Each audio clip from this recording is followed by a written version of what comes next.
Hello friends, कैसे हो आप सब लोग। तो आपको जैसे कि पता है कि आरआरबी पीओ के लिए अब लास्ट 10 डेज़ ही रह गए हैं। ठीक है, क्योंकि नॉर्मल सी बात है कि 3 जुलाई तक ही आप दोगे या 4 अगस्त तक ही आप एग्ज़ाम दोगे एक तरह से। ठीक है, तो लास्ट दिन तो ऐसे ही होता है कि एग्ज़ाम दिए भी नहीं जाते। तो अब देखो बात चीज़ बताता हूँ कि आपको क्या क्या चीज़ों का आपको ध्यान रखना है एग्ज़ाम देने से पहले। ठीक है, और अभी जैसे आप मॉक लगा रहे हो तो कितने मॉक लगाने चाहिए और मॉक में आपको कैसे भी करके 55 तक, देखो मैं बता रहा हूँ 55 प्लस जा रहे हो तो अच्छी बात है, वहाँ आराम से आप 60 तक क्रॉस कर लोगे क्योंकि कुछ नंबर आपको नॉर्मलाइजेशन के मिल जाएंगे। ठीक है, बस आप अपनी एक्यूरेसी 100% रखना। ठीक है, तो आपको अभी जो अप्लाई कर रहे हो वहाँ पे ही वो अप्लाई करोगे। तो सबसे पहले आपको सब्जेक्ट चूज़ करना है। ठीक है, कि आप कौन सा सब्जेक्ट पहले करना चाहते हो, रीजनिंग और मैथ। अब आपको यहाँ पे डिसाइड हो जाना चाहिए। ठीक है, पहली चीज़ तो आपको कि भाई हमें किससे आपको मतलब कि अपने स्कोर अच्छा कर सकते हैं। और दूसरी चीज़, ईगो पे नहीं लेनी है बात।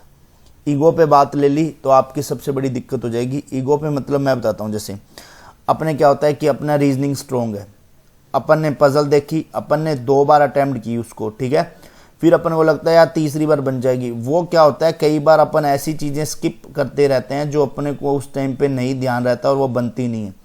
अब 2 बार अपन ट्राई करते हैं, लगभग अपने 4 से 5 मिनट चले जाते हैं, यहाँ आते ही 7 से 8 मिनट चले जाते हैं। और उसके बाद में जो अपने पास में टाइम की ऐसे लगता है कि अपने पास में तो 10 मिनट बचे हैं। मैथ में फिर क्या होता है, आता हुआ भी नहीं कर सकते हैं।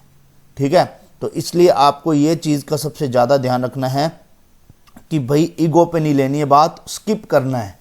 ठीक है, जैसे ही आपको लगता है कि भाई हाँ एक बार आप पता है क्या स्किप कर आओगे ना, उसके बाद में जैसे ही वापस से आपको टाइम मिलता है तो आप उस चीज़ को कर लो, सबसे बेस्ट चीज़ है। ठीक है, अब बात आती है थर्ड कि आपको कितने मॉक लगाने चाहिए। देखो मैं आरआरबी पीओ का ही दे रहा हूँ, सिर्फ आरआरबी क्लर्क नहीं भरा। तो आरआरबी पीओ के साथ में आप एक आरआरबी क्लर्क का देना। क्यों, क्लर्क आपकी क्या है स्पीड बनाएगा, नहीं तो आपकी स्पीड वहाँ रह जाएगी बाद में जब क्लर्क का एग्ज़ाम होगा। तो इसलिए एक आरआरबी क्लर्क का आप एग्ज़ाम जरूर देना ही देना। ठीक है, और एक आपको क्या है आरआरबी पीओ के आपको 3 मॉक लगाने हैं। 3 मॉक में देखो आपको क्या करना है, 2 मॉक के अंदर आप सिंपल सा ध्यान रखना, 2 मॉक आप जैसे लगाते हो लगाओ। तीसरे मॉक में आपको एक सिंपल सा काम करना है जिसकी वजह से आपके मार्क्स बढ़ेंगे। जैसे फॉर एग्जांपल 4 पजल करनी है तो डायरेक्ट आप रीजनिंग में जाओ और 4 पजल करो। ठीक है, फिर मैथ में 20 नंबर का करना है। 20 नंबर का कैसे, क्वाड्रेटिक होगी, अप्रोक्सीमेशन होगी, नंबर सीरीज होगी। ये तीनों में से चलो 2 आते हैं। ठीक है, 10 नंबर ये हो गए, 10 नंबर की DI होगी। ठीक है, तो आपको क्या करना है, ये 20 और ये 20 आपको इतना कॉन्फिडेंस होना चाहिए कि यार ये 40 में से 40 आएंगे। ठीक है, अभी तक मैंने इसका 20 ही बताया, बाकी 20 में से आप कुछ भी करो, चाहे 10 नंबर का और करो, 30 का करो, चाहे कुछ भी करो, बट आपको क्या करना है, पजल की प्रैक्टिस सबसे ज़्यादा करनी है। ठीक है, और इधर मैथ में ये 20 मार्क्स की करनी है, क्योंकि देखो ये 20 मार्क्स की कर ली तो आपको क्या आ जाएगा, फॉर एग्जाम्पल आप रीजनिंग में 40 में से 34 कर लेते हो तो यदि यहाँ 20 भी करते हो तो 54 हो जाओगे। एक्यूरेसी से 57 58 मार्क्स तक आपके आ जाएंगे। ठीक है, अब आपके ऊपर डिपेंड करता है कि जैसे यहाँ आपने 34 किए हैं और यहाँ पे आपने 25 कर लिए तो आप एक सेफ साइड में चले जाओगे।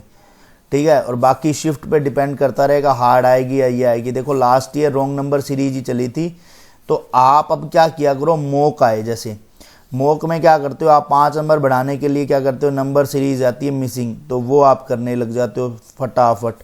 तो आपको कुछ नहीं करना है, वो आपको स्किप कर देनी है। उसकी जगह पे आप ये ट्राई करो कि हम 5 अर्थमेटिक के टॉपिक हमने जो पढ़ रखे हैं, लाइक मैं आपको टॉपिक बता देता हूँ जिसके क्वेश्चन आपसे हो सकते हैं। पार्टनरशिप के क्वेश्चन हो सकते हैं, परसेंटेज के आपसे क्वेश्चन हो सकते हैं, टाइम एंड वर्क के हो सकते हैं। ठीक है, रेशियो के हो सकते हैं, और आपके पास में क्या कहते हैं मेंशुरेशन वाला होता है, वो इजी क्वेश्चन होता है। ठीक है, एक वो हो सकता है, और एक मिक्सचर एलिगेशन का हो सकता है, और एक बोटन स्ट्रीम का हो सकता है। तो यहाँ पे जो भी आपके टॉपिक स्ट्रॉन्ग है वो आप कर सकते हो। वैसे तो प्रॉफिट एंड लॉस भी है। ठीक है, और टाइम एंड वर्क, वो टाइम डिस्टेंस स्पीड वाला भी है। ठीक है, तो वो ट्रेन वाले क्वेश्चन आते हैं, बट आपको यहाँ से कोई भी 5 टॉपिक उठा के आपको वो प्रैक्टिस करनी है। ठीक है, अब बात आती है कि इसके साथ साथ में हमें करंट अफेयर क्या करना चाहिए। देखो मैं आपको एक चीज़ बताता हूँ, यदि आपने करंट अफेयर 10 दिन के लिए छोड़ा, जो डेली पढ़ रहे हैं, ठीक है, उनको मैं यही बात कहूँगा कि आप चाहे करंट अफेयर में जैसे पहले 3 घंटे देते थे, अब 2 घंटे देना, बट आपको करंट अफेयर करना ही करना है। नहीं तो पता है क्या है, आप जितना भी पढ़ रखा है ना करंट अफेयर, आपका ज़ीरो हो जाएगा। जीरो का मतलब आप भूल जाओगे, आपको याद नहीं रहेगा, फिर से आपको स्टार्ट करना पड़ेगा। तो आपको एक करंट अफेयर के लिए टाइम देना है फिक्स, चाहे वो 3 घंटे का दो, चाहे 2 घंटे का स्लॉट दो, ठीक है। उसके बाद में आपकी जो चीज़ आती है कंप्यूटर की, ठीक है। कंप्यूटर में आपको सीधा सिंपल सा एक फंडा करना है कि आपको आधा घंटा ही देना है, ठीक है। हाफ आवर भी दोगे तो आपको क्या है, चीज़ें रिवाइज आती रहेंगी। कंप्यूटर हो गया। अब उसके बाद में मेंस का मॉक आ गया। देखो मैं आपको ये चीज़ बताऊँ, ये किस लिए देना है मेंस का मॉक। मेंस का मॉक आपको पूरे दिन में नहीं देना है, ठीक है। आपको क्या करना है, फिक्स 2 DI बनानी है और 2 पजल बनानी है, बस आप इस पे रहो कि हमें मेंस के मॉक में से ये चीज़ें 2 निकाल के करनी है, बस इतना। ये आपका मैं बता दूं कितने में हो जाएगा, अभी आपको सीधा सीधा बताता हूँ।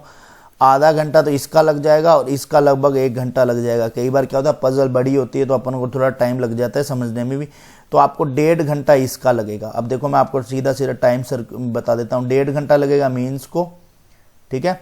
हाफ आवर लगेगा कंप्यूटर को, ठीक है। अब जीके का आप 2 से 3 आवर्स दे सकते हो, ठीक है, जीके के लिए। उसके बाद में आपको क्या 3 मॉक देने हैं, तो 45 थी 135 मिनट हो गए हैं, ठीक है। उसको अपन एनालिसिस करके 45 और जोड़ लो तो 180 में कितने होते हैं, 3 आवर्स होते हैं। 3 आवर्स इनके चलेंगे, ठीक है। ये इतना करते ही आपका पूरे दिन का एक तरह से टू डू लिस्ट बन जाएगी। अब इसके अंदर देखो, अब क्या है कि मैथ में जैसे एक दिन 2 DI बना ली, अगले दिन आपको क्या कर लिया, उसके क्या कहते हैं अर्थमेटिक के क्वेश्चन कर लिए, ठीक है। और इसमें तो क्या है, जैसे 2 आपने पजल बनाई तो 5 पजल होगी शायद, तो 2 पजल और बची होगी, 1 पजल और बची होगी, ठीक है। तो ऐसे करके आप क्या है ये 10 दिन को अच्छे से यूटिलाइज कर सकते हो। और हाँ, सबसे मेन चीज़ है आपको स्किप करना आना चाहिए क्वेश्चन। आपको ईगो पे नहीं रखना है कि मेरा रीजनिंग स्ट्रॉन्ग है या ये। अब मैं बात करता हूँ कि मेरा क्या, मैं यदि हूँ तो मैं क्या करता हूँ। मेरा हमेशा से मैं बताता हूँ, पहले 15 मिनट में मैं मैथ करता हूँ, मैथ, ठीक है। इस मैथ में क्या होता है, अब इन 15 मिनट में मैं बस ये ट्राई करता हूँ कि मेरे एक बार 20 क्वेश्चन हो जाए, और उसके बाद में मेरे को लगता है कि आगे के 5 क्वेश्चन कर सकता हूँ। 5 क्वेश्चन का मतलब जैसे लास्ट ईयर अप्रोक्सीमेशन, क्वाड्रेटिक और रॉन्ग नंबर सीरीज, और ये 2 DI, ये सबके आ रहा था, ठीक है। प्लस अर्थमेटिक भी करने लायक थे 3 से 4 क्वेश्चन, मेरे को याद है 29 क्वेश्चन किए थे शायद। तो आपको क्या करना है कि ये देखो, ये यदि यहाँ पे आपके फॉर एग्जांपल 14 मिनट में ये 20 क्वेश्चन हो रहे हैं और 5 की DI रह रही है, तो आप 3 से 4 मिनट लगा के 18 मिनट में 25 करके साइड हो जाओ। अभी भी आपके पास में 27 मिनट बचे हैं, जो कि आप रीजनिंग को हमेशा से 22 से 23 मिनट देते हो, ठीक है। अब ये 27 मिनट आपके ऐसे हैं कि यदि आपने यहाँ पे 32 प्लस खींच दिया, ठीक है, तो आपके 32 और 25 57 क्वेश्चन हो जाएंगे। वो 60 प्लस नंबर में अपने आप ऑटोमेटिकली आ जाएंगे जब नॉर्मलाइजेशन होगा, ठीक है। और एक सबसे बड़ी स्लोग्स में दिक्कत है। देखो स्लोग्स में आपको मैं एक चीज़ बता रहा हूँ, आप फॉर एग्जांपल 4 सही करते हो और 1 गलत कर देते हो, तो आपका नंबर कितना गया, 0.25 गया, तो यहाँ 3.75 है।